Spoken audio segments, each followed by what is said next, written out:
Praise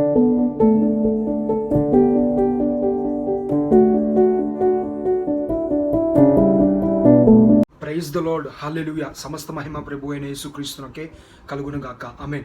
ప్రార్థన. మహాపరిశుద్ధుడైన నా తండ్రి, నీకు స్తుతులు. ఈరోజు ఎవరైతే ఈ వాక్యాన్ని వీక్షించడానికి మరియు వినటానికి సిద్ధముగా ఉంటున్నారో వారి జీవితంలో మీరే గొప్ప కార్యాన్ని జరిగించమని, ప్రతి ఒక్కరితో మీరే ముఖాముఖిగా బహుసూటిగా స్పష్టముగా వారితో మాట్లాడి అద్భుతమైన కార్యాన్ని జరిగించమని, వాక్యమంతటిలో మీరే తోడేయండి, నీ నామమునకే మహిమ ఘనత ప్రభావములు తెచ్చుకోమని యేసుక్రీస్తు నామములు అడుగుచున్నాం మా తండ్రి. ఆమేన్. ఈ రోజున మన వాక్య ధ్యానం అంశం నిమిత్తమై అపోస్తుడైన పౌలు జాడించి వేసిన రీతిగా మనము జాడించి వేయాలి. దానికి అర్థం ఏంటండి? వీ షుక్ ఇట్ ఆఫ్ అంటే దానికి ఉన్న అర్థం ఏంటి? అసలు అపోస్తుడైన పౌలు ఏమి జాడించి వేసి ఉన్నాడు, అసలు ఎందుకని జాడించి వేసి ఉన్నాడు, మనము ఏమి జాడించి వేయాలి అనేది ప్రతి ఒక్కటి వాక్యానుసారముగా మనం ఈ సమయమునందున ధ్యానించుకుందాం. అపోస్తుల కార్యములు 28వ అధ్యాయం 5వ వచనంలో స్పష్టముగా చెప్తున్న మాట, అతడైతే ఆ విష జంతువును అగ్నిలో జాడించి వేసి ఏ హానియు పొందలేదు. దేవుని చేత ఎన్నుకొనబడిన వ్యక్తి అపోస్తుడైన పౌలు. తన జీవితంలో దేవుని యొక్క పిలుపు అందుకున్నాడు. తన జీవితంలో దేవుని కొరకు సమయాన్ని కేటాయించే వ్యక్తి. దేవుని చేత అభిషేకం పొంది ఉన్నాడు. దేవుని కోసము నిలబడుతున్నాడు. దేవుని కోసము కష్టపడుతున్నాడు. దేవుని కోసము శ్రమిస్తున్నాడు. ఆత్మలో ఎదుగుతున్నాడు. దేవుని పరిచర్య చేస్తున్నాడు. సంఘాలను కట్టుకుంటూ దేవుని యొక్క పరిచర్యని విస్తరించుకుంటూ ఇలాగా వెళ్తూ ఉన్నాడు దేవుని యొక్క ఉచితమైన కృపను బట్టి. అయితే ఈ యొక్క భక్తుడు విషయం నిమిత్తమే కొన్ని నేరాలను మోపి జైల్లో ఉంచాల్సిన ఒక పరిస్థితి రావడం అనేది జరుగుతుంది. ఎప్పుడైతే ఈ యొక్క అపోస్తుడైన పౌలుని జైల్లో ఉంచి ఉన్నారో, తోటి ఖైదీలందరినీ అక్కడ ఉంచి ఈ జైలు కాదు, ఫలానా జైలు నుండి మరొక జైలుకి తరలిద్దాము అని చెప్పి కొంతమంది నాయకులు, కొంతమంది ఉద్దేశించి వాళ్ళ జీవితంలో ఏమనుకుని ఉన్నారంటే, వీరందరినీ ఫలానా ఒక దీవి నుండి మరొక దీవికి చేరుద్దాము అని చెప్పి ఒక ఉద్దేశం నిమిత్తమే అపోస్తుడైన పౌలు మరియు 256 మంది ప్రజలు, అంటే ఆ 256 మంది ప్రజలలో తప్పులు చేశారు, పాపాలు చేశారు, మోసాలు చేశారు, అన్యాయముగా జీవించారు, అక్రమముగా జీవించారు, చెడు కార్యాలు చేసి దేవునికి ఇష్టము లేకుండా వాళ్ళందరూ వారి జీవితంలో బ్రతికి ఉన్నారు. ఇటువంటి వాళ్ళతో కలిసి ఈ అపోస్తుడైన పౌలు వీరందరూ ప్రయాణిస్తున్నారు. ఎక్కడికి? వేరొక దిశకి ప్రయాణము చేస్తున్నారు. అంటే వేరొక జైలుకి వెళ్ళటానికి ప్రయాణము చేస్తూ ఉంటున్నప్పుడు తన జీవితంలో అలాగే ఉంటున్నాడు. ఎప్పుడైతే ఈ యొక్క అపోస్తుడైన పౌలు అలాగే ఉంటున్నాడో, మొదటగా జైల్లోకి వెళ్ళాడు, అదొక శ్రమకాలము. తర్వాత ఈ జైలు కాదని ఇంకొక జైలుకి వెళ్తున్నాడు, అదొక శ్రమకాలం. దారి మధ్యలో ఓడలో ప్రయాణము చేస్తుండగా ఓడ గాలికి కొట్టుకుండటము, తుఫానికి ఎగిసి పడటము, అలలకి ఇలా ఎగటము దిగటము. వాళ్ళ జీవితంలో వాళ్ళకు అనుకున్నది ఏంటంటే, ఈ ఓడ ఇక్కడ ఇరిగిపోతే మనమందరము దీంట్లో మునిగిపోయి చనిపోతాము అని చెప్పి ప్రజలందరూ భయపడుతున్నప్పుడు అపోస్తుడైన పౌలు, నేను తప్పు చేశాను కదా, నేను పాపము చేశాను కదా, నేను దేవునికి అయిష్టకరమైన కార్యాలు కొన్ని చేసి ఉన్నాను కదా, దేవునికి వెళ్ళి విజ్ఞాపన చేద్దాము, దేవుడి దగ్గరికి వెళ్ళి పశ్చాత్తాపం పొందుదాము, దేవుడిని అడిగి క్షమించమని అడుగుదాము, దేవుడు క్షమిస్తాడు అని చెప్పి ఒక ఉద్దేశముతో వెళ్ళి ఆ యొక్క ఓడలోనే ఈ అపోస్తుడైన పౌలు ప్రార్థన చేసిన వెంటనే దేవుడు కృప అతని మీద పడింది, దేవుని యొక్క కనికరము అతని మీద పడింది. దేవుడు తనని కాపాడటం కోసము దేవదూతను పంపాడు. అయితే ఆ దేవదూత వచ్చి అపోస్తుడైన పౌలు దగ్గరికి ప్రత్యక్షమై ఉన్నప్పుడు 2 విషయాలను చెప్పింది.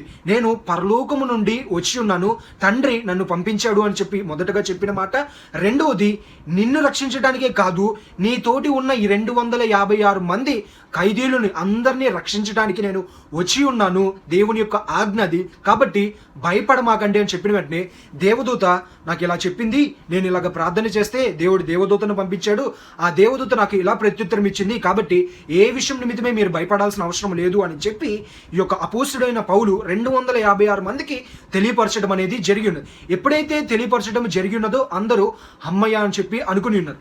ఇటు రీతిగా ప్రయాణము చేస్తున్నప్పుడు ఇంకా భయంకరమైన అలలు రావటము, ఇంకా భయంకరమైన తుఫాను పెరగటము జరిగి ఓడ 2 ముక్కలు అయిపోయింది. మొదటగా జైల్లో ఒక శ్రమ, రెండో జైలుకి వెళ్ళాలి, అదొక శ్రమ, మధ్యలో తుఫానులతో అదో శ్రమ, 4వదిగా ఓడ పగిలిపోవడం అనేది జరిగింది. ఈ ఓడ ముక్కలు అయిపోయిన వెంటనే అదేంటి, దేవుని కార్యం అన్నారు కదా, దేవుడు దేవదూతను పంపాడు కదా, దేవుడు గొప్పవాడు అనుకున్నానే, దేవుడు చెప్పిందాడు కదా, మరి చెప్పిన రీతిగా దేవుడు ఏంటి చేయలేదు అని చెప్పి తన జీవితంలో అనుకోలేదు, తన జీవితంలో బాధపడలేదు. దేవుడు ఒక మాట ఇచ్చి ఉన్నాడు, ఆ మాట ప్రకారము స్పష్టంగా దేవుడు గొప్ప కార్యాన్ని జరిగిస్తాడు అని చెప్పి నమ్మకము కలిగి ఉన్నాడు. ఈ రోజున ప్రజలు ఆలోచన చేసినట్లయితే అదే రీతిగా ఉంటూ ఉంటారు. జరగకూడనిది ఏదైనా జరిగినప్పుడు అసలు దేవుడు అనేవాడు ఉన్నాడా, దేవుడు చెప్పలేదు ఆ మాటలన్నీ, దేవుడు ఎప్పుడూ ఇంతే, మన జీవితాన్ని నాశనం చేస్తాడు అని చెప్పి సాతానుగాడు ఒక ప్రేరేపణ నిమిత్తమే, ఆ యొక్క విషయం నిమిత్తమే మన ప్రతి ఒక్క విశ్వాస జీవితంలో నుండి అవిశ్వాసతలోనికి నెట్టేయాలని చెప్పి ఆ యొక్క సాతానుగాడు ఆలోచన చేయడం అనేది జరుగుతాయి. కాబట్టి సత్యాన్ని గ్రహించాలి. ఎప్పుడైతే ఈ యొక్క అపోస్తలుడైన పౌలు మునిగిపోయాడో వెంటనే ఏ విషయం నిమిత్తమే భయపడలేదు, దేవుడు కార్యం చేస్తాడని నమ్మకం ఉంచాడు. ఓడ లేదు, కానీ ఆ ఓడ లేకుండానే ఆ సముద్రంలో ఉన్న ప్రజలందరూ అక్కడ నుండి కొట్టుకొని వెళ్ళి ఒడ్డుకు చేరి ఉన్నారు. ఆ ఒడ్డుకు చేరిన తర్వాత తెలిసి ఉన్నది ఆ దీపము పేరు మెలీతే అని చెప్పి. ఈ మెలీతే అనే ఒక దీపమునకు వెళ్ళిన తర్వాత ఆ దీపములో అనాగరికులు అనే ఒక వ్యక్తులు జీవిస్తూ ఉంటారు అని చెప్పి ఒక విషయాన్ని గ్రహించి ఉన్నాడు. అయితే మీరందరూ క్షేమంగా వచ్చేసారు అని చెప్పి వాళ్ళందరూ అక్కడ కూర్చొని, అక్కడ భయంకరమైన వర్షము పడుతూ ఉంటుండగా భయంకరమైన చలి వేస్తుంది. ఎప్పుడైతే ఈ భయంకరమైన వర్షము పడుతుందో, చలి వేస్తుందో, వెంటనే ఆ యొక్క కొంతమంది ప్రజలు చెప్పిన మాట ఏంటంటే, చలిమంటని వేసుకొని చలిమంట దగ్గరికి వెళ్ళి కాచుకొని అక్కడ కూర్చుందాము అని అన్నారు. వెంటనే ఈ యొక్క అపోస్తలుడైన పౌలు ఏం చేసి ఉన్నారంటే, మీరు చలిమంటని వేయండి, మీకు చలిమంటకి కావాల్సిన యొక్క పుల్లలను నేను ఏరుకొని వస్తాను అని చెప్పి ఆ మెలైతే అనే ఒక దీపంలోనికి వెళ్ళి, ఆ దీపంలో ఉన్న చుట్టూ పరిసర ప్రాంతాలలోకి వెళ్ళి పుల్లలను అన్నిటిని ఏరుకొని ఒక గుంపుగా ఇన్ని పుల్లలను తీసుకుని వచ్చి వేసిన వెంటనే అక్కడ అగ్ని రగిలించడం అనేది జరిగింది. ఎప్పుడైతే అగ్ని రగిలించారో ఆ అగ్నిలో నుండి భయంకరమైన విష జంతువు, ఒక సర్పము బయటకు రావడం అనేది జరిగింది. అంటే అప్పటి వరకు ప్రశాంతంగా ఉన్న ఆ యొక్క సర్పము, అప్పటి వరకు హాయిగా ఉంటున్న ఆ యొక్క సర్పము, అప్పటి వరకు కర్రకు చుట్టుకుని ఉన్న ఆ యొక్క సర్పము వెంటనే ఎప్పుడైతే నిప్పు రాజబెట్టి ఉన్నారో, ఇప్పుడు దాకా నాకు ప్రశాంతంగా ఉంది, ప్రశాంతంగా ఉండనీయకుండా చేసిన ఆ వ్యక్తి ఎవరు, నన్నే చంపుదామని చూస్తారా, నన్నే తగలబెడతారా అని చెప్పి వెంటనే ఆ యొక్క పాము బయటకు వచ్చి ఈయనే మంట వేశాడు అని చెప్పి అపోస్తలుడైన పౌలు బొటనేలును పట్టుకునటం అనేది జరిగింది. ఎప్పుడైతే బొటనేలును పట్టుకునటం జరిగినదో అక్కడున్న ప్రజలందరూ వారి జీవితంలో అనుకున్నది ఏంటంటే, ఈ యొక్క వ్యక్తి దొంగ వ్యక్తి. అంటే 256 మంది కాదు అనుకున్నది, ఈ అనాగరికులు ఎవరైతే నివసిస్తున్నారో వీరందరూ అనుకున్నది ఏంటి అన్నట్లయితే, వీడొక దొంగ, వీడొక మోసగాడు, వీడు ఎక్కడి నుండో తప్పించుకొని పారిపోయి వస్తున్నాడు కాబట్టి న్యాయదేవత అనగా ధర్మదేవత వీడిని విడిచిపెట్టదు. అందుకే ఆ యొక్క ధర్మదేవత మధ్యలోనూ శ్రమ కల్పించింది, అక్కడ తప్పించుకున్నాడు, ఇక్కడ చంపేయటానికి సిద్ధమై ఉన్నది అని చెప్పి వారందరూ గ్రహించారు. అదే రీతిగా వారందరూ చూస్తూ ఉంటుండగా అపోస్తలుడైన పౌలు, నేను ఒక దేవుని సేవకుడిని, అభిషిక్తుడిని, దేవుని పరిచర్య చేస్తున్న వాడిని, దేవుడికి ఇష్టముగా జీవిస్తున్న వాడిని, నేను ముందుగా పౌలుగా జీవించాను, నేను ఇప్పుడు అపోస్తలుడైన పౌలుగా మారాను, ఇంత గొప్ప తలాంతులు, శక్తి, సామర్థ్యము, దేవునిలో నిపుణ్యత కలిగి ఇంతగా నేను జీవిస్తున్నా, నన్ను పాము కాటేయటం ఏంటి, నన్ను పాము పట్టుకుంటాం ఏంటి అని చెప్పి, సర్పము నన్ను కరచటం ఏంటి అని చెప్పి ఆ యొక్క వ్యక్తి అనుకోలేదు. వెంటనే అక్కడ చేసిన ఒక పని ఏంటంటే, ఇలా అన్న వెంటనే, ఇలా జాడించిన వెంటనే ఆ యొక్క సర్పము ఎక్కడి నుండి వచ్చిందంటే నిప్పులలో నుండి బయటకు వచ్చింది. అదే నిప్పులలోనికి వెళ్ళి ఆ సర్పము కాలిపోవటం అనేది జరిగింది. ఈ రోజున ఆలోచన చేసినట్లయితే క్రైస్తవ జీవితంలో అనేక మంది ఇట్టి రీతిగా ఉంటారు. అదే అపోస్తలుడైన పౌలు జీవితంలో నీవు గనక లేదా నేను గనక మనము గనక అక్కడ ఉంటున్నట్లయితే, దేవుణ్ణి నమ్ముకున్నాను, దేవుణ్ణి ఎరిగి ఉన్నాను, సమస్తాన్ని విడిచిపెట్టాను, దేవుడే నా సర్వము, దేవుడే నా దిక్కు, దేవుడే నా ఆశ్రయము, దేవుడే నా కొండ, దేవుడే నా కోట, దేవుడే నాకు అన్ని అని చెప్పి ఈ దేవుని నేను వెంబడిస్తే అక్కడేమో జైల్లో వేశారు, ఇక్కడేమో ఓడ మూలిగిపోయింది, ఇక్కడేమో సముద్రంలో కొట్టుకు వెళ్ళిపోయాను, ఇక్కడేమో పాము కరిచింది, నేను దేవుణ్ణి నమ్ముకున్నది ఇందుకేనా, నా జీవితంలో ఏమీ చేయలేదు దేవుడు, ఈ దేవుడు నాకు అక్కర్లేదు అని చెప్పి ప్రజలు విడిచిపెట్టి వెళ్ళిపోయే ఆస్కారాలు అనేక మందిలో ఉంది. అదే రీతిగా అనుకుంటారని చెప్పి సాతానుగాడు అనుకున్నాడు. కానీ అపోస్తలుడైన పౌలు చేసిన పని ఏంటి అన్నట్లయితే, ఆ సర్పమును అనగా ఆ విష జంతువుని జాడించి వేశాను. ఇలా అన్న వెంటనే అది వెళ్ళి నిప్పులలో పడింది, నిప్పులలో పడి కాలిపోవటం అనేది జరిగింది. అంతటితో ఆగిపోలేదు. అదే అనాగరికులు జీవిస్తున్న ఒక ప్రాంతము ప్రజలు వాళ్ళందరూ అనుకున్నారు, విష సర్పము, భయంకరమైన సర్పము ఇతనిని కరిచింది, ఇతడు ఏమైపోతాడంటే అకస్మాత్తుగా కళ్ళు తిరిగిపోయి మరణిస్తాడు, లేదంటే మొత్తం సమస్తాన్ని మర్చిపోయి చనిపోతాడు అని చెప్పి వారందరూ ఎదురు చూశారు. కొంతసేపటి వరకు ఎదురు చూశారు, మరికొంతసేపటి వరకు ఎదురు చూశారు, మరికొంతసేపటి వరకు ఎదురు చూశారు. ఒక పూటంతా చూశారు. అసలు అపోస్తుడైన పౌలుకి అసలు ఏమి కావట్లేదు ఏంటి అని చెప్పి వాళ్ళు అనుకున్నారు. అపోస్తుడైన పౌలు, దేవుణ్ణి ఎరిగిన నేను వచ్చి ఉన్నాను కదా, దేవుని దేవదూతని నాకు పంపి ఉన్నాడు కదా, ఆ దేవదూతే వచ్చి ఈ సర్పాన్ని తీయాలి, ఆ దేవుడే వచ్చి అగ్నితో ఈ సర్పాన్ని కాల్చాలి అని చెప్పి దేవుడి కోసం ఎదురు చూడలేదు, దేవదూత కోసం ఎదురు చూడలేదు. తక్షణమే దేవుడిచ్చిన జ్ఞానాన్ని ప్రకారము జాడించి వేసిన వెంటనే ఈ యొక్క సర్పము ఆ యొక్క నిప్పులలో పడి కాలిపోవటం అనేది జరిగి ఉన్నది. కాబట్టి ఈ రోజున ప్రతి ఒక్కళ్ళు మన జీవితంలో గ్రహించాల్సిన విషయం ఏంటి అన్నట్లయితే, మన జీవితంలో అద్భుతాలు చూడాలి, మన జీవితంలో ఆశ్చర్యమైన కార్యాలు చూడాలి అన్నట్లయితే, మన జీవితంలో మరి ముఖ్యంగా ఏ హానియు పొందకుండా ఉండాలి అన్నట్లయితే కొన్ని విషయాలని మన జీవితంలో జాడించి వేయాలి. ఎప్పుడైతే మనము జాడించి వేస్తామో మన జీవితము శ్రేష్టకరముగా, మన జీవితము దీవెనకరముగా, మన జీవితము ఆనందకరముగా, మన జీవితము సంతోషకరముగా ఉంటుంది అనే ఒక సత్యాన్ని సమయమునందున ప్రతి ఒక్కళ్ళు గ్రహించండి. గతించిన మనము వీడియోలో చూసుకుంటున్నట్లయితే ఫలించాలి అంటే కట్ చేయాలి. అదే రీతిగా ఈ రోజున ఏ హానియు పొందకూడదు అన్నట్లయితే జాడించి వేయాలి. ఈ రోజున అపోస్తుడైన పౌలు జాడించిన వేసిన రీతిగానే మనము కూడా కొన్ని థింగ్స్ని మనము జాడించి వేయాలి. ఈ అపోస్తుడైన పౌలు జరిగిన యొక్క సంభాషణ చేసిన అన్నిటినీ పరిశుద్ధ గ్రంథంలో నుండి మనం ఈ సమయమునందున క్లుప్తముగా ధ్యానించుకుందాం. అపోస్తుల కార్యములు 28వ అధ్యాయం 1వ వచనం నుండి 6వ వచనం వరకు క్లుప్తముగా ధ్యానించుకుందాం. మేము తప్పించుకొనిన తర్వాత ఆ దీపము మెలితే అని తెలుసుకొంటిమి. అనాగరికులకు ఆ దీపవాసులు మాకు చేసిన ఉపచారము మితంతము కాదు. ఏలయనగా అప్పుడు వర్షము కురిచెను. చల్లగా ఉన్నందున వారు నిప్పు రాజబెట్టమని మమ్మను అందరినీ చేర్చుకొనిరి. అప్పుడు పౌలు మోపెడి పుల్లలు ఏరి నిప్పుల మీద వెయ్యగా ఒక సర్పము కాగుకు బయటకు వచ్చి అతని చేయి పట్టెను. ఆ దీపవాసు ఆ జంతువు అతని చేతిని వేలాడుట చూచినప్పుడు నిశ్చయముగా ఈ మనుషుడు నరహంతకుడు, ఇతడు సముద్రమును తప్పించుకొనిను, న్యాయం అతనిని లేక ధర్మదేవత బ్రతకనీయదు అని తమలో తాము చెప్పుకొనిరి. అతడైతే ఆ విష జంతువును అగ్నిలో జాడించి వేసి ఏ హానియు పొందలేదు. వారతని శరీరమును వాచునో లేక అతడు అకస్మాత్తుగా పడి చచ్చునో అని కనిపెట్టుచుండిరి. చాలాసేపు కనిపెట్టుచుండెను. తర్వాత అతనికి ఏ హానియు కలుగుగుండుట చూచి ఆ అభిప్రాయమును మాని ఇతడొక దేవత అని చెప్పసాగిరి. ఎప్పుడైతే ఈ యొక్క ప్రజలు, ఆ యొక్క అనాగరికులు, ఆ యొక్క మెలేతే అనే యొక్క దీపములో నివసిస్తున్న యొక్క వాసులందరూ అనుకున్నది ఏంటంటే, వీడొక నరహంతకుడు, ఇందుకే ఇలా జరిగింది, చచ్చిపోతాడని చెప్పి చాలాసేపు చూశారు. కానీ తన జీవితంలో చావటం అనేది చూడలేదు. ఇంత సమయమైనా చావలేదు అని అన్నట్లయితే, చాలాసేపు చూసిన తర్వాత వాళ్ళు ఒక కంక్లూజన్కి వచ్చింది ఏంటి అని అన్నట్లయితే, ఈయన ఒక వ్యక్తి కాదు, ఈయన ఒక దేవత అని చెప్పి సాగిరి. అదే రీతిగా ఎప్పుడైతే ప్రజలు నిందించారో, అవమానించారో, ఎన్ని శ్రమలు ఎదురైనాయో, అదే దీపములో అనేకమైన రోగులు, అదే ఒక 28వ అధ్యాయం 9వ వచనంలో మనం చూసుకుంటున్నట్లయితే స్పష్టంగా కనపడతాయి. అనేక మంది రోగులు వచ్చి అపోస్తుడైన పౌలు చేయించి ప్రార్థించగా అద్భుతాలు జరిగినాయంట. వెంటనే హీల్ అయిపోయి స్వస్థత పొంది అక్కడి నుండి వెళ్ళటం అనేది జరిగినది. ఈ రోజున మన జీవితంలో మనం చూసుకుంటున్నట్లయితే ప్రతి ఒక్కళ్ళ క్రైస్తవ జీవితంలో ఏ హానియు పొందకూడదు అని అన్నట్లయితే మన జీవితంలో కొన్నిటిని జాడించాలి. ఎప్పుడైతే జాడించి వేస్తామో అప్పుడే మన జీవితము శ్రేష్టకరముగా ఉంటుంది. పాము పట్టుకుందే దేవుడే రావాలి, పాము పట్టుకుంది ఇక్కడ మనుషులు నా పామును తీసేయాలి, పాము పట్టుకుందే నేను దేవత ముందు వచ్చింది కదా అక్కడ ఓడలో, మరి ఇప్పుడు రాలేదేంటి, ఆ దేవదత్త తీర్తేనే కానీ నేను తీసుకోను అని చెప్పి పాముని ఇలా పట్టుకొని ఉండలేదు. పాము పట్టుకున్న వెంటనే ఇలా పట్టుకున్న వెంటనే ఇలా ఇసిరిన వెంటనే అది వెళ్ళింది, నిప్పులో పడింది, కాలిపోయింది, అక్కడతో క్లోజ్ అయిపోయింది. విషము కొంచెము కదా 0.00001% కూడా అపోస్తుడైన పౌలు జీవితంలోనికి అంటే శరీరంలోనికి వెళ్ళే ఒక ఆస్కారాలు కూడా లేకుండా దేవుడు అతనిని కాపాడాడు. ఈ రోజున దేవుడు తెలియపరిచేది, ఒక క్రైస్తవుడివా, ఒక భక్తుడివా, ఒక ఆత్మీయుడువా, ఒక పరిచారికుడువా, ఒక దేవుని సేవకుడువా, ఒక ప్రీచర్వా, ఎంత గొప్ప వ్యక్తివైనా సరే, దేవుని దృష్టిలో నువ్వు ఎంత గొప్ప వ్యక్తివైనా సరే సమస్యలు వస్తాయి.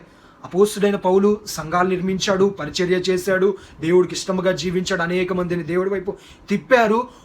అపోస్తుడైన పౌలు ప్రార్థన చేస్తే 256 మందికి రక్షణ దొరికింది. 256 మందికి తప్పించుకునే భాగ్యము, సురక్షితమైన మార్గము కలిగి ఉన్నది. వారందరూ బంధకాల నుండి విడిపించబడటం అనేది జరిగింది. అంత నీతిగా ఉంటున్న ఈ యొక్క వ్యక్తికే శ్రమలు వచ్చాయి, శోధనలు వచ్చాయి, బాధలు వచ్చాయి, కష్టాలు వచ్చాయి, నష్టాలు వచ్చాయి, అన్ని పరిస్థితులు వచ్చినా సరే చివరికి నిలబడ్డాడు, జాడించి వేశాడు. ఈ యొక్క సత్యాన్ని తెలియపరచడానికే దేవుడు ఇన్నిటి గుండా తీసుకువెళ్ళటం అనేది జరిగినది. ఈ రోజున ఆలోచన చేసినట్లయితే ప్రతి ఒక్కళ్ళ క్రైస్తవ జీవితంలో కూడా కొన్నిటిని మనము జాడించి వేయాలి. అప్పుడు మనము ఏ హానియు పొందకుండా దేవుడు మన జీవితాన్ని కాచి కాపాడుతాడు అనే ఒక విషయాన్ని సమయమునందున ప్రతి ఒక్కళ్ళు గ్రహించండి. Things we should shook it of in our life. ఏంటి ఆ యొక్క జాడించి వేయాల్సిన ఒక విషయాలు 1 by 1 క్లుప్తముగా ఈ సమయమునందున ధ్యానించుకుందాం. The first one is rejection, తిరస్కరణ.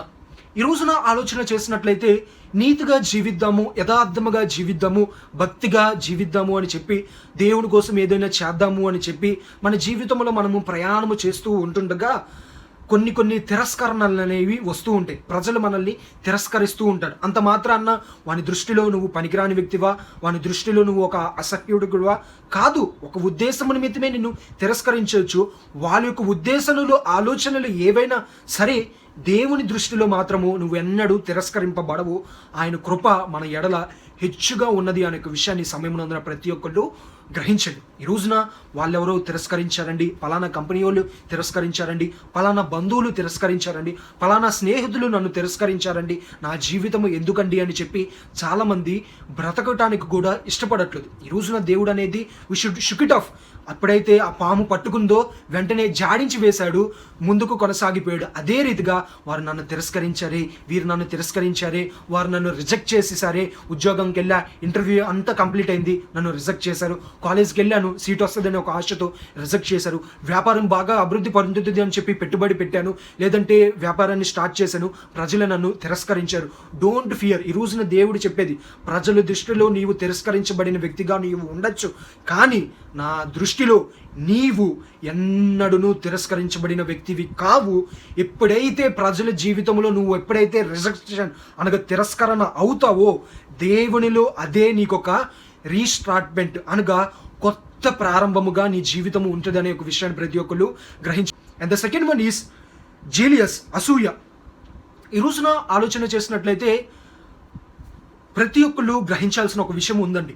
ఈ రోజున ఒక మనిషి దీవించబడ్డాడు, ఒక మనిషి ఆశీర్వదించబడ్డాడు, ఒక మనిషి బాగుపడ్డాడు, ఒక మనిషి సుఖపడ్డాడు, ఒక మనిషి అభివృద్ధి చెందాడు అని అన్నట్లయితే ఆ మనుషుడి యొక్క గొప్పతనము కాదు, ఆ మనుషుడి యొక్క శక్తి కాదు, ఆ మనుషుడి యొక్క సామర్థ్యము కాదు, ఆ మనుషుడి యొక్క తలంపు కాదు, ఆ మనుషుడి యొక్క కోరిక కాదు, ఆ మనుషుడి యొక్క సామర్థ్యము కాదు, ఆ మనుషుడి యొక్క శక్తి కాదు, ఆ మనుషుడి యొక్క నిపుణ్యత కాదు, ఆ మనుషుడి యొక్క భక్తి జీవితము ముమ్మారు అసలే కాదు. మరి ఆ మనిషి ఎలా దీవించబడ్డాడు? దీవించిన వాడు ఒకడున్నాడు, ఆయన మన ప్రభు అయిన యేసుక్రీస్తు అని చెప్పి సత్యాన్ని గ్రహించాడు. ఈ రోజున మనుషుడుగా ఒక విజయాన్ని సాధించాడు అన్నట్లయితే వాడు కష్టపడినందుకో, ప్రయాసపడినందుకో, వెల చెల్లించినందుకో కాదండి, దేవుని ఉచితమైన కృపను బట్టి. అంటే ఎంత కష్టపడినా, ఎంత ప్రయాసపడినా వ్యర్థము కదా, దేవుడు కృపే కావాలని చెప్పి దానికి ఉండిపోవాలా? No no no. మనుష్యుడిగా నీవు కష్టపడాలి. అయినా దేవుడు చెప్తున్నాడు సామెతల గ్రంథంలో, నరులు కష్టము చేతగా వలన కాదు కానీ యెహోవా కృప చేతనే ఐశ్వర్యవంతుడు అవుతును అని చెప్పి స్పష్టముగా కనబడుతుంది. అంటే నువ్వు పడే కష్టము వలన కాదు, నువ్వు పడే కష్టం ఒక 10% లేదంటే ఒక 5%, మిగిలిన 90% దేవుని యొక్క కృప. 100కి 100% దేవుని యొక్క కృపే. ఆ కష్టము కొన్ని విషయాల నిమిత్తమే నీకు అనుభవం గుండా తీసుకువెళ్తానికి మాత్రమే దేవుడు నీ జీవితంలో ఉంచుతాడు అనే ఒక విషయాన్ని ప్రతి ఒక్కళ్ళు గ్రహించండి. ఈ రోజున ఆలోచన చేసినట్లయితే అనేక మంది అసూయ, వాడు దీవించబడిపోతున్నాడు, వాడు హెచ్చించబడిపోతున్నాడు, వాడు ఉన్నతమైన స్థానానికి వెళ్ళిపోతున్నాడు, వీడు అన్నీ కొనేసుకుంటున్నాడు, నా జీవితం ఇక్కడే ఉంది. 30 ఏళ్ల క్రిందట ఈయన సేవ మొదలెట్టాడు, 30 ఏళ్ల కిందట నేను సేవ మొదలెట్టాను, ఇద్దరం సేవ మొదలెట్టాం, ఆయనకేమో బోల్డ్ మంది వెళ్తున్నారు, బోల్డ్ ఇస్తున్నారు, నాకేమో నేను ఇక్కడే ఉన్నాను. ఎక్కడ ఉన్నారంటే ఎక్కడ ఉన్నారు, అక్కడే ఉన్నారు, ఎక్కడ దొంగలు అక్కడే ఉన్నారు అన్న రీతిగానే నా జీవితం ఇట్లాగే మిగిలిపోతుంది అని చెప్పి అనేక మంది అనుకోవచ్చు. ఎప్పుడైతే నీవు జీలియస్, అసూయని కలిగి జీవిస్తావో నీ జీవితాన్ని అది బహుభయంకరముగా నాశనం చేస్తుంది అనే ఒక విషయాన్ని ప్రతి ఒక్కళ్ళు గ్రహించండి. జీలియస్, అసూయని మనము పట్టుకొని ఉండకూడదు. అది మన జీవితాన్ని నాశనం చేస్తుంది. అది పాము కన్నా బహుభయంకరమైనది. సాతానుగాడు నిశ్చయముగా ఆ రోజు అపోస్తుడైన పౌలుని చంపాలి అని ఒక ఉద్దేశంతో ఆ యొక్క విష జంతువుల నుండి వచ్చిన రీతిగా ఈరోజు మనది కూడా విష జంతువు రూపంలోనే వస్తాడని లేదు. చుట్టూ ఉన్న పరిస్థితుల నిమిత్తమే కాటేయాలని చెప్పి, పట్టుకోవాలని చెప్పి, నాశనం చేయాలని చెప్పి వస్తూ ఉండగా మనం షుక్ ఇట్ ఆఫ్, జాడించి వేసి అక్కడ నుండి మనము వెళ్ళిపోవాలి. చెప్పుకోవాలి. వాళ్ళు దీవించబడ్డారా, దేవునికి స్తోత్రం. వీళ్ళు దీవించబడ్డారా, దేవునికి మహిమ. ఎందుకని? వాళ్ళని దీవించింది దేవుడే, వీళ్ళు దీవించింది దేవుడు. వాళ్ళ జీవితంలో వాళ్ళు చెప్పొచ్చు, నా శక్తి వలన, నా సామర్థ్యం వలన వచ్చాను. వీళ్ళ జీవితంలో వీళ్ళు చెప్పొచ్చు, నా తలంపు, నా జ్ఞానము, నాకు సమస్తము నాకే దక్కాలి అని చెప్పి. కానీ పైన వాడికి తెలుసు, దీవించింది ఆయనని దీవించింది, ఈయనని దీవించింది ఆయనే అని చెప్పి నీకు తెలుసు, నాకు తెలుసు, మనందరికీ తెలుసు. తెలిసిన మనము అసూయ చెందకూడదు. దేవా, వారిని దీవించావు కదా, వీరిని దీవించావు కదా, నన్ను కూడా దీవించు అని చెప్పి మనము చేతనైతే దేవునిని ప్రార్థన చేయాలి. ఆ యొక్క విషయం నిమిత్తమే దేవునితో మనము పోరాడాలండి. మనుషులతో మనము పోరాటం చేయకూడదు. వాళ్ళు దీవించబడ్డారని చెప్పి వాళ్ళ మీద అసూయ పడటము, లేదంటే నీవు దీవించబడుతున్నావు అని చెప్పి ఇతరులు నీ మీద అసూయ పడుతున్నట్లయితే వాళ్ళు నా చూసి అసూయ పడుతున్నారు అని చెప్పి ఎంతకాలము దాంట్లోనే ఉండకూడదు. ఒకవేళ నీవు దీవించబడ్డావా, దేవా నన్ను దీవించిన రీతిగానే వీళ్ళని దీవించు అని చెప్పాలి. ఒకవేళ ఇతరులు నీ కళ్ళ ఎదుట దీవించబడ్డారా, దేవా వాళ్ళని దీవించిన దేవుడా నన్ను దీవించు అని చెప్పి దేవుని నీవు అడగాలి.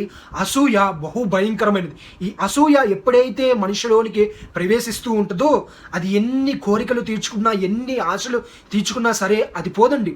టాప్లో నేనే ఉండాలని చెప్పి దానికోసము పాపము చేద్దామా, మోసము చేద్దామా, దొంగతనాలు చేద్దామా, హత్య చేద్దామా, మనుషులని నాశనము చేసేసి తొక్కేసి వాళ్ళ జీవితాన్ని పాతాళంలోనికి తొక్కేసి నేనే పైకి ఉండాలి అని చెప్పి ఒక ఇగో, ఒక అసూయ, ఇటువంటి దెయ్యపు ఆత్మ మనుషులోనికి ప్రేరేపణించేసి చివరికి అన్నీ సంపాదించుకున్న తర్వాత ఏమీ చేయలేని ఒక నిస్సాహి స్థితిలో ఉంటున్న నీవు చనిపోదాము, ఇంత సంపాదించుకుని నాకు ఎందుకు అని చెప్పి ప్రజలు అనుకుంటాం అనేది జరుగుతుంది. కాబట్టి ప్రతి ఒక్క విషయం నిమిత్తం అసూయ కలిగి జీవించటము బహు భయంకరమైనది. కాబట్టి ఈ రోజునే వాటిని జాడించి వేసి, షుకిటఫ్ ఇట్లా జాడించి వేసి మనము విడిచిపెట్టేసి ముందుకు వెళ్ళిపోయినప్పుడు దీవించేవాడు ఆయన గొప్పవాడు, ఆయన నిత్యము మనల్ని దీవిస్తాడు అనే విషయాన్ని ప్రతి ఒక్కళ్ళు గ్రహించండి. And the third one is being offended. మనస్తాపన చెందద్దు. ఈ రోజున ఆలోచన చేసినట్లయితే అనేక మంది ప్రజలు మనస్తాపనకి గురవుతున్నారండి అని అంటారు. వారు మనస్తాపనకి చెందయ్యారండి, వీరి జీవితం మనస్తాపనకి గురైపోయింది అండి అని చెప్పి అంటారు. చుట్టూ ఉన్న పరిస్థితుల ప్రకారం ఏ విషయం నిమిత్తం మనం ఎన్నడూ మనస్తాపన చెందకూడదు. మనస్తాపన ఒకవేళ చెందుతున్నట్లయితే దెయ్యంగాడు తన జీవితంలో అనుకొని ఇదే ఒక చోటనే ఈ యొక్క వ్యక్తిని ఉంచేద్దామని చెప్పి కట్టేసి అక్కడే ఉంచుతాడు. ఆ కట్టేసిన తర్వాత అక్కడ నుండి ఫ్రెండ్స్ విడిపించలేరు, ఒక సేవకులు విడిపించలేరు, ఎవరు విడిపించలేరు.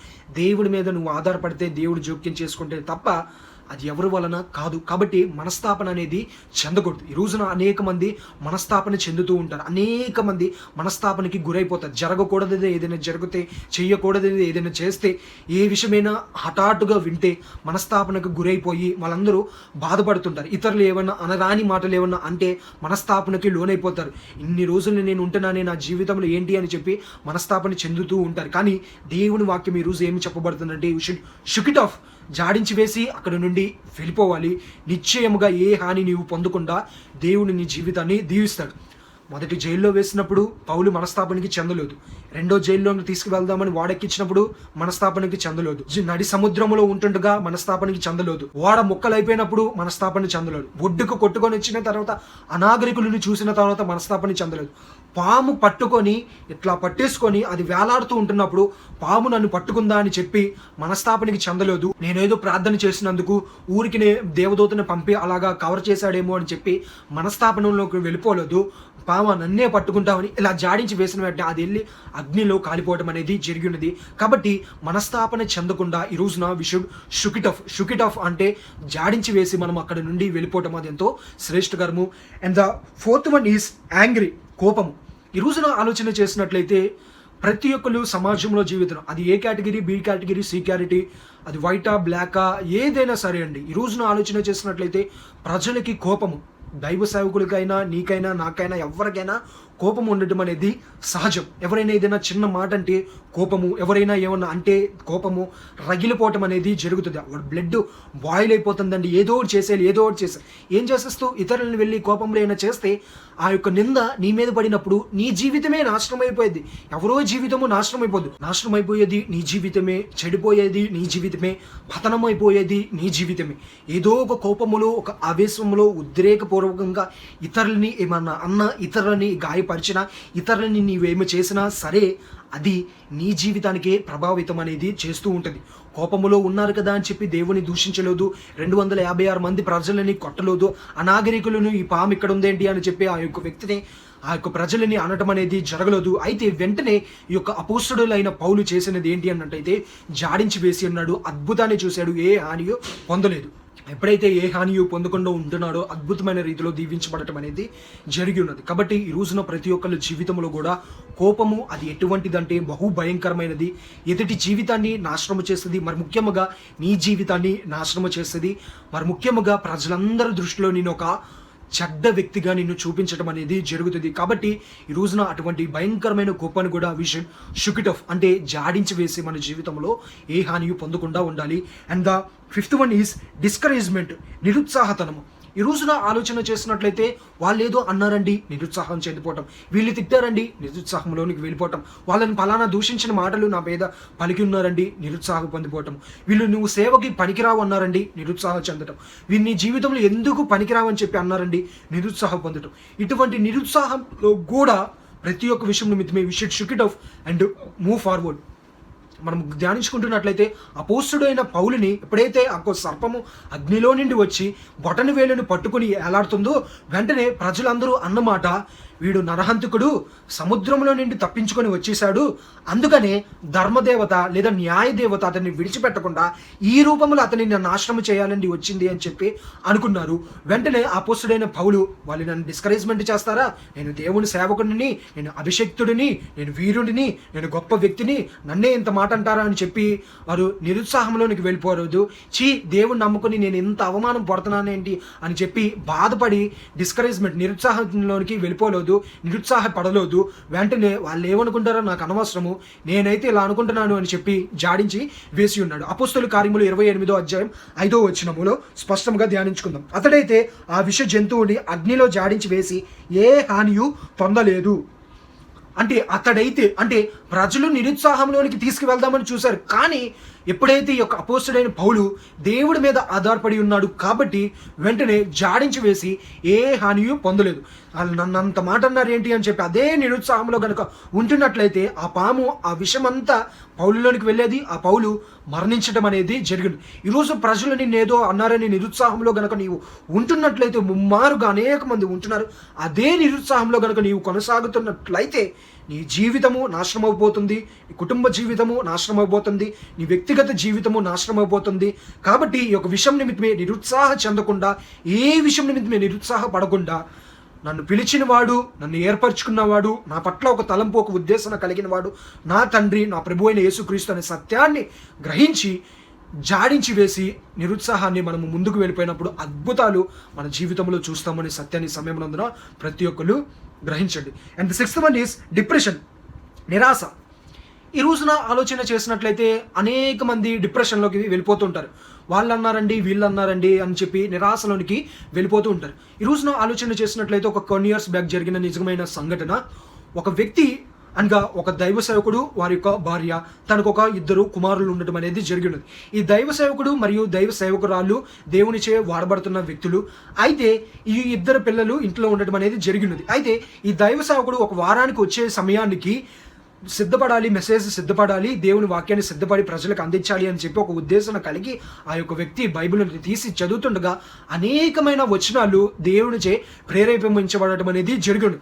వెంటనే ఎప్పుడైతే అనేకమైన వచనాలు ప్రేరేపించబడటం జరిగినదో వెంటనే ఆ యొక్క దైవ సేవకుడు బైబిల్ని ఓపెన్ చేసి ఎక్కడ పెట్టుకోవాలి, మరత పెడితే మరత పోతుంది, అనేకమైన మరతలు ఉన్నాయి, ఇలా కాదు అని చెప్పి దగ్గరలో ఏమున్నాయని చూస్తే పుల్లలు ఉండడం అనేది జరిగి ఉన్నది. ఈ చీపిరి పుల్లలో మన సంథింగ్ ఎటైనా వుడెన్ స్టిక్స్ అయినా ఈ వుడెన్ స్టిక్స్ ఉండడం అనేది జరిగింది. ఈ వుడెన్ స్టిక్స్ అన్నిటినీ తీసుకొని ఆది కాండము, నిర్గమాకాండము, కీర్తనల గ్రంథము, సామెతల గ్రంథము, లేదంటే యెషయా గ్రంథము, లేదా ప్రకటన గ్రంథం అని కొన్ని అక్కడ ఈ పరిశుద్ధ గ్రంథంలో పెట్టుకుంటాం అనేది జరిగింది. అన్నిటినీ పెట్టుకొని అంతా ప్రిపేర్ అయిపోయాం కదా, ఇంకా రేపే ఆదివారము, ఆలస్యం చేయొద్దు, స్నానానికి వెళ్దాం, ప్రార్థన చేసుకుందాం, పడుకుందాం, పొద్దున్నే ప్రసంగాన్ని ప్రజలందరికీ అందిద్దాము అని చెప్పి వెంటనే ఆ యొక్క వ్యక్తి తన ఒక విషయం నిమిత్తం స్నానం చేద్దామని వెళ్తే ఆ యొక్క దైవ సేవకుడు వెంటనే ఆ గదిలోనికి పిల్లవాడు వచ్చాడు. పిల్లవాడు వచ్చి బైబిల్ అనే దగ్గరికి వస్తున్నప్పుడు ఏదో కనబడింది.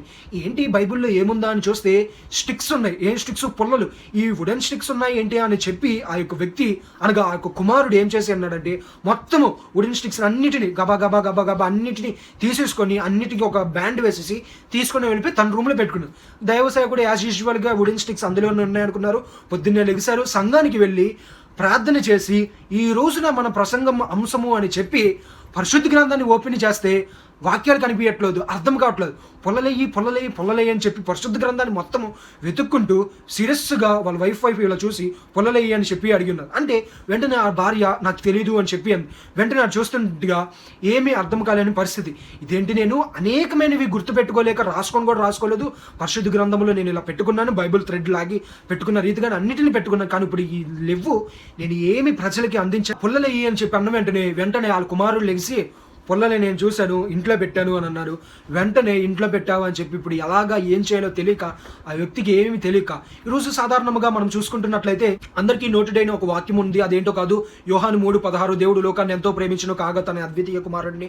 ఆ యొక్క వాక్యము అందరికీ నోటెడ్గా ఉండటం అనేది జరిగింది. అయితే వెంటనే ఈ యొక్క దైవ సేవకుడు వెంటనే ఇది గుర్తొచ్చి యోహాను 3:16 ఈరోజు మన వాక్య ధ్యానం నిమిత్తమే యోహాను 3:16 అంటే ఆ వాక్యము గుర్తొస్తుంది, కానీ బయటికి చెప్పలేకపోతున్నాడు. ఏం చెప్దామా అని చెప్పి ఆ చెప్దాము అనుకుంటూనే చెప్పలేక 4 సార్లు యోహాను 3:16 అని చెప్పి 4 సార్లు చెప్తే మధ్యలో అక్కడున్న అందరిలో ఒక వ్యక్తి లెగిసి, పాస్టర్ గారు మీరు నన్ను అవమానపరుస్తున్నారు అని చెప్పి నిరాశ కలిగి జీవించడం అనేది జరిగినది. ఆ యొక్క వ్యక్తి, నేను నిన్నేమి అవమానపరిచాను, నేనేదో దేవుని ఉచితమైన కృపను బట్టి అన్నీ గుర్తుపెట్టుకోలేనని చెప్పి పొల్లల్ని పెట్టుకుంటే ఆ పొల్లల్ని తీసేసినందుకు ఏ వాక్యం చెప్పాలో నాకు అర్థం కాక నేనేదో కొట్టుకుంటూ నోటెడైన వాక్యాన్ని యోహాను 3:16 చెప్దాము, అది కూడా గుర్తు రావట్లేదని మరలా రిపీట్ చేసి నేను వాక్యం మర్చిపోతుంటే నీ బాధ ఏంట్రా బాబు అని చెప్పి ఆ యొక్క పాస్టర్ గారు ఇలా అనుకుంటే, లేదు నన్ను మీరు నిరాశపరుస్తున్నారు,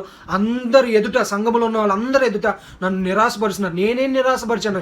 నా పేరు యోహాను, 3:16 అంటే నాకు 3 భార్యలు, 16 అంటే 16 మంది పిల్లలు, యోహాన్ అంటే నేను, 3 అంటే 3 భార్యలు, 16 అంటే 16. నేను పేరు యోహానికి 3 భార్యలు ఉన్నారు, ఆ 3 భార్యలకి 16 మంది పిల్లలు ఉన్నారని చెప్పే కదా మీరు నిరాశపరుస్తున్నారు అందరు ఎదుట అని చెప్పి ఆ యొక్క వ్యక్తి నిరాశపడటం అనేది జరిగింది. అసలు దైవ సేవకుడు ఒక ఉద్దేశం నిమిత్తమే చెప్పాల్సిన వాక్యం గుర్తురాక యోహాను 3:16 అని చెప్పి ఎవరైనా అందిస్తారేమో అని చెప్పి ఆ యొక్క దైవ సేవకుడు అనుకుంటుండగా ఈ యొక్క విషయం నిమిత్తమే ఈ యొక్క వ్యక్తి లెగిసి నన్ను అవమానపరుస్తారు, నన్ను నిరాశపరుస్తారు అని చెప్పి తన జీవితంలో నిరాశకు చెందడం అనేది జరుగును. ఈ రోజున అనేకమైన విషయాలు సాతానుగాడు ఎందుకు వచ్చింది, ఎలా వచ్చింది, ఎవరి వలన వచ్చిందో తెలియదు. సడన్గా కోపాన్ని తీసుకొస్తాడు, సడన్గా నిరుత్సాహం తీసుకొస్తాడు, సడన్గా ప్రజలు తృణీకరించేటట్టుగా చేస్తాడు, సడన్గా కోపాన్ని తీసుకొస్తాడు, సడన్గా అన్ని విషయాల నిమిత్తమే అన్నిటినీ తీసుకొచ్చి జీవితాన్ని నాశనం చేయాలని చెప్పి ఈరోజు సాతాను కూడా ఒక ఉద్దేశం కలిగి జీవిస్తుండగా ఆ ఉద్దేశాల నిమిత్తమే మనం ఉండకుండా జాడించి shook it off and leave out and we will go, జాడించి వేయాలి, అక్కడ నుండి మనము వెళ్ళిపోవాలి. అద్భుతము చూస్తాం. ఎప్పుడైతే అపోస్తుడైన పౌలు జాడించి వేశాడో అద్భుతమైన రీతిలో ఏ హాని పొందలేదు, మనం కూడా ఏ హాని పొందమనే ఒక విషయాన్ని ఈ సమయంలో ప్రతి ఒక్కళ్ళు గ్రహించండి. And the 7th one is self pity, స్వయం జాలి. ఈ రోజున ఆలోచన చేసినట్లయితే అనేక మంది స్వయం జాలి, వాళ్ళే జాలి పడిపోతూ ఉంటారు, వాళ్ళే ఓదార్చుకుంటూ ఉంటారు. నన్ను ఎవరు పట్టించుకోవట్లేదండి, నన్ను ఎవరు చూడట్లేదండి, నన్ను ఎవరు ఇలా చేయట్లేదండి, అయ్యో అని అనట్లేదండి అని చెప్పి.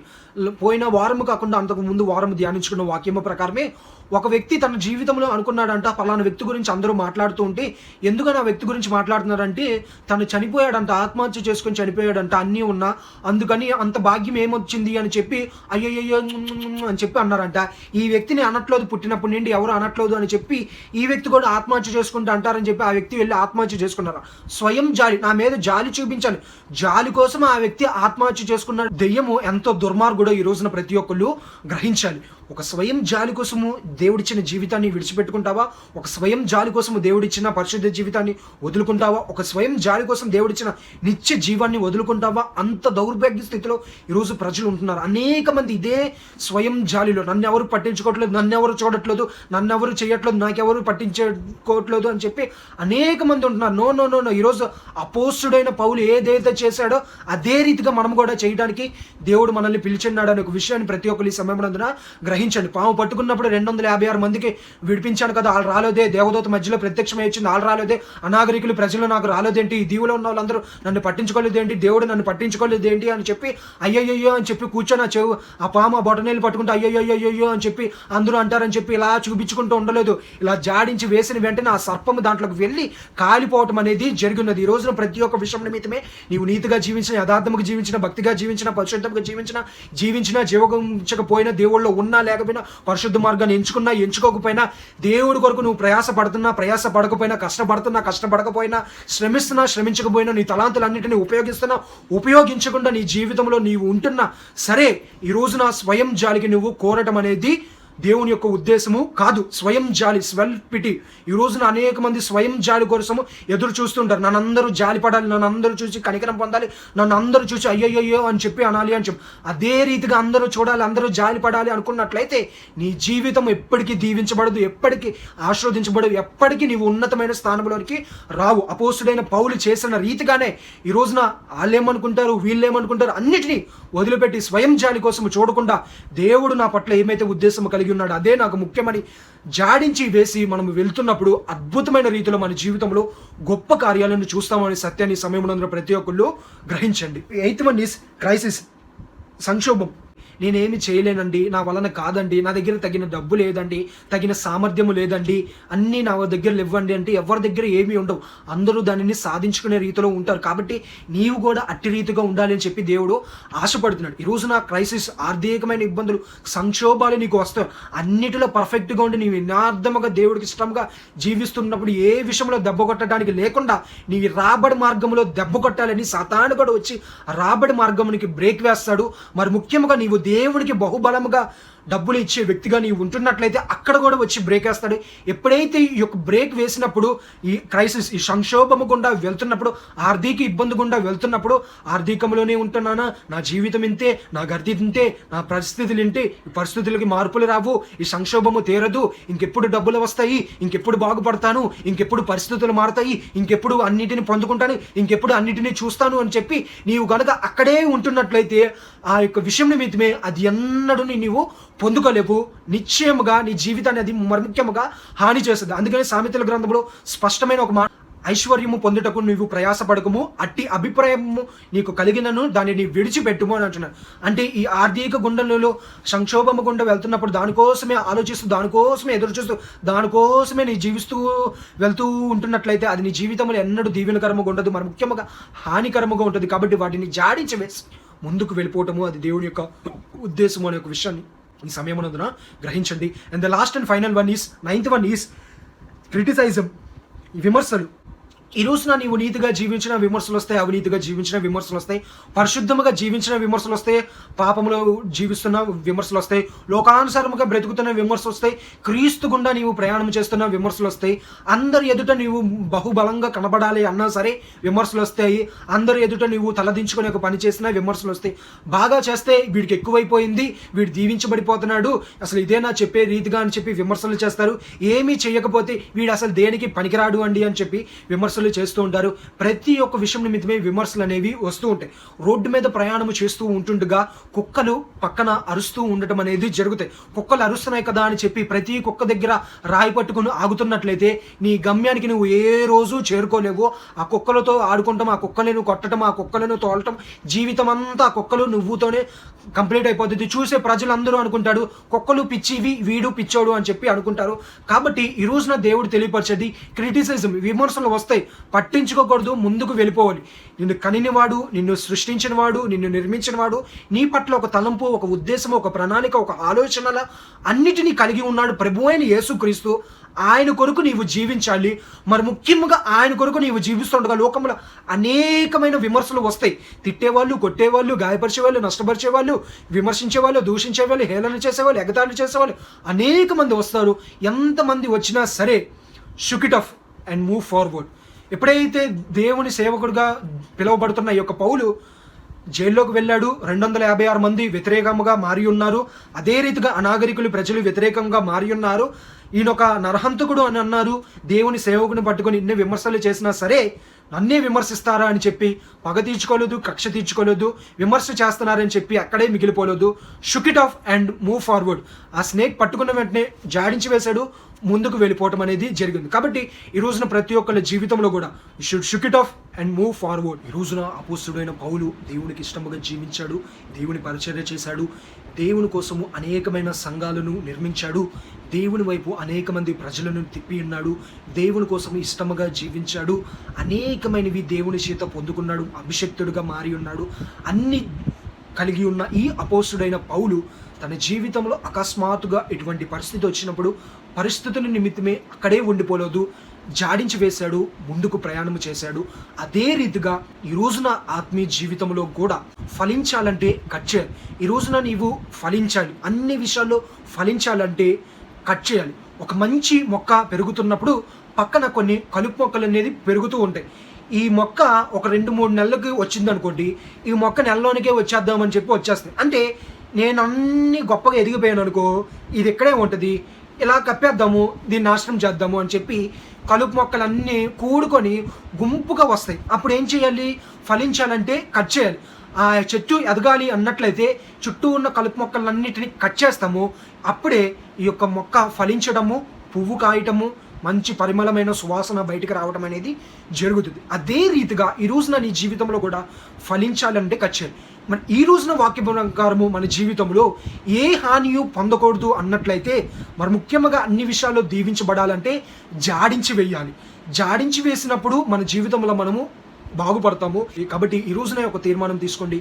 పరిస్థితుల ప్రభావం ఈ 9 ఏ వచ్చినా అన్నిటినీ జాడించి వేస్తాను, దేవుని కోసం నేను చూస్తాను, మరి ఏ హానియో నేను పొందుకోకుండా ఉంటాను అనే ఒక విషయం నిమిత్తమే ప్రతి ఒక్కళ్ళు దేవుని అడగండి, గొప్ప కార్యాన్ని జరిగిస్తాడు. మహాపరిశుద్ధుడైన నా తండ్రి నీకు స్తుతులు. ఈరోజు ఎవరైతే ఈ వాక్యాన్ని వీక్షించారో వారందరి జీవితంలో గొప్ప కార్యాన్ని జరిగించండి అయ్యా. ప్రజలు రిజెక్ట్ చేశారని, ప్రజలు దీవించబడుతున్నారని అసూయ చెంది డిప్రెషన్లోకి వెళ్ళిపోయి డిస్కరేజ్మెంట్ చేశారని చెప్పి అనేక విషయాల నిమిత్తమే కోపము తెచ్చుకునటము, అసూయ కలిగి జీవించటము, నిరుత్సాహంలోనికి మనస్తాపన చెంది ప్రతి ఒక్క ప్రజలు ఆర్థికంలో సంక్షోభంలోనికి వెళ్ళిపోయి నా జీవితము ఇంతే, నా జీవితము ఇక్కడే, నా జీవితము ఎవరి కోసము, నేను చనిపోతే బాగుండు, ఇటువంటి తీర్మానాల కోసం, ఇటువంటి పరిస్థితుల నిమిత్తమే ముగింపుకు వచ్చేస్తుండగా వారందరి జీవితంలో మీరు గొప్ప కార్యాన్ని జరిగించమని, ఎలాగైతే అపోస్తుడైన పౌలు పాము తన సర్పము బొటన వేలు పట్టుకుంటున్నప్పుడు జాడించి వేసి ఏ హానియు పొందలేకుండా ఉన్నాడో, అదే రీతిగా ప్రజలమైన ఎవరైతే ఈ వాక్యాన్ని వీక్షిస్తున్నారో ఇటువంటి స్వభావాలు కలిగి ఎవరైనా జీవిస్తున్నట్లయితే మాతో సహా మేమందరము ఇటువంటివన్నిటిని షుక్ ఇట్ ఆఫ్ జాడించి వేసి ఏ హానియు పొందనీయకుండా నా జీవితాన్ని కాపాడుకునే కృపా భాగ్యాన్ని మాకందరికీ దయచేయమని, గొప్ప కార్యాన్ని జరిగించమని, నీ నామమునకి మహిమ ఘనత ప్రభావం తెచ్చుకోమని యేసుక్రీస్తు నామములో అడుగుచున్నాం మా తండ్రి, ఆమేన్. అపోస్తుడైన పౌలు జాడించి వేసిన రీతిగానే మనము జాడించి వేయాలి. అపోస్తుడైన పౌలు పాముని బొటన వేలు పట్టుకున్నప్పుడు జాడించి వేశాడు, విషము లోపలికి వెళ్ళనివ్వకుండా దేవుడు కాపాడాడు. అద్భుతమైన రీతిలో గొప్ప వ్యక్తిగా మార్చబడటం అనేది జరిగినది. ఈ రోజున మన జీవితంలో కూడా రిజెక్ట్ చేసే వాళ్ళు వస్తారు, డిస్కరేజ్మెంట్ చేసే వాళ్ళు వస్తారు, డిప్రెషన్లోనికి తోసేయాలని వస్తారు, ఆర్థిక సంక్షోభాన్ని సాతాను గడి తీసుకొని వస్తాడు, అసూయ కలుగుతూ ఉంటుంది, కోపము రేగెట్టే రీతిగా వస్తాడు.